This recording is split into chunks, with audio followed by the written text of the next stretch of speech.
I got my hands on an Xbox X and I'm going to be unboxing it for you guys today.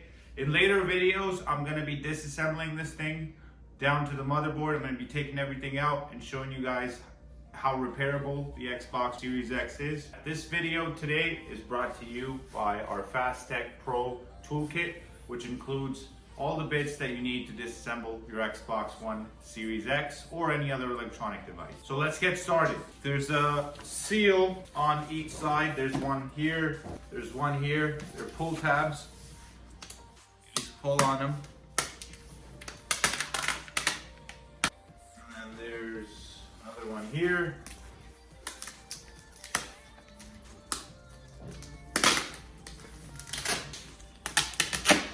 And there's one here. Okay, let's see what we're working with here. There's a lot of foam to protect it. Makes sense, you don't want it to get damaged during shipping. Power your dreams. More foam. Wow, this thing is heavy for the size. It's a heavy thing. I mean, it's not light. They package it like a gift.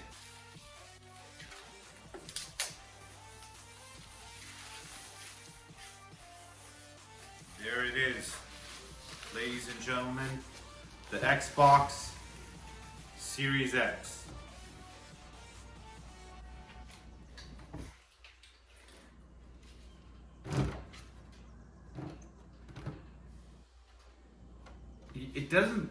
You wouldn't imagine it would be as heavy as it is. Like, from looking at it, you'd think it will be relatively light. Looking at the size, but I imagine everything's very densely packed in there. So it's got feet on both sides. It's got feet here, and then it's got this base stand at the bottom. So you could stand it like this, or you could lay it down like this. I would personally have it standing up like this.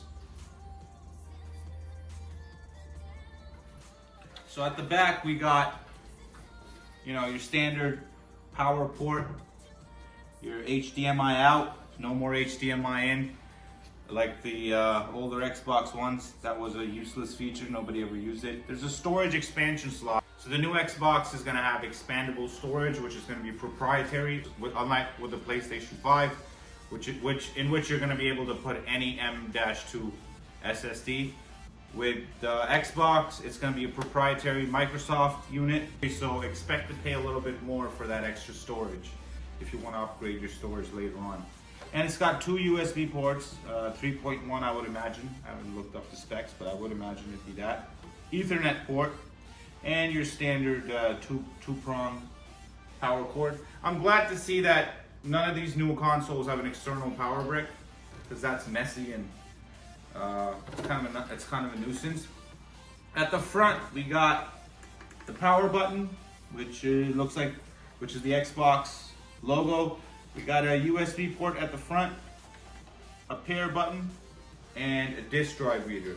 What I find odd is that there's no USB-C ports. That's something that I really find odd for Microsoft's highest end unit to not have a USB-C port in 2021. I mean, this thing was released in late 2020, but regardless, I find it odd that it doesn't have a USB-C port. But anyways, let's move on to the rest of the Xbox box.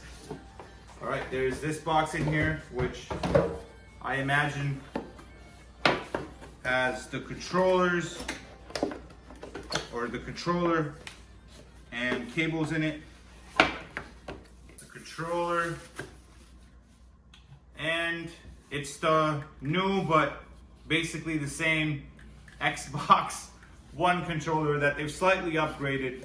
It's got a different feeling texture to it. The bumpers feel a little bit more clicky.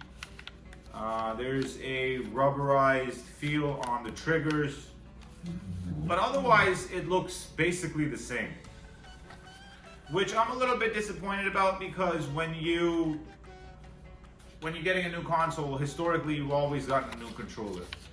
This is the first time where there's been no with the exceptions of PS1 and PS2, and then the PS3 controller was kind of the same.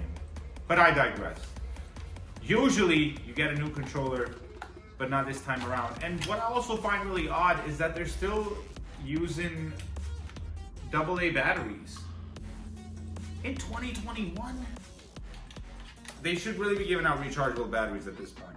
That's something that's reserved for the Elite controller, which again, 2021 guys, come on, rechargeable battery. But on the other hand, I suppose it's easier to replace the batteries on this controller than it would be on a PS5 controller, because that's a sealed unit with an internal battery, and it's going to be a little bit more difficult to change. So we got the controller, again, basically an improvement of the same model, but as they say, if something ain't broke, why fix it? USB-C on the controller, that's a big upgrade. I hated those micro USB connectors, they always break, so that's a much needed upgrade on this and the PS5. Product and regulatory guide, limited warranty and agreement, keep that safe. Well, actually, no, I don't need that. I am the warranty. HDMI 2.1 cable, says ultra high speed on it. So I imagine it is 2.1.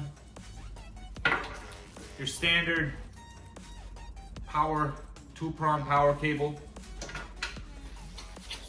And we also got some kind of a guide that tells you how to pair your controller. We're not going to be needing that. So that's basically what you get with Xbox Series X. Now I'm going to be plugging it in, running it for a little bit. Click the subscribe button if you want more of our videos. Click the like button if you like this video. And stay tuned for more content. Also, check out my vlog channel where I travel the world and record some of my adventures. And that link is going to be in the description box below. So do check out that channel as well. We can't thank you guys enough for all your support. We're almost at 20,000 subscribers now. And I really appreciate every single one of you. And click the like button. If you haven't subscribed already, please do so. And I'll catch you in the next one.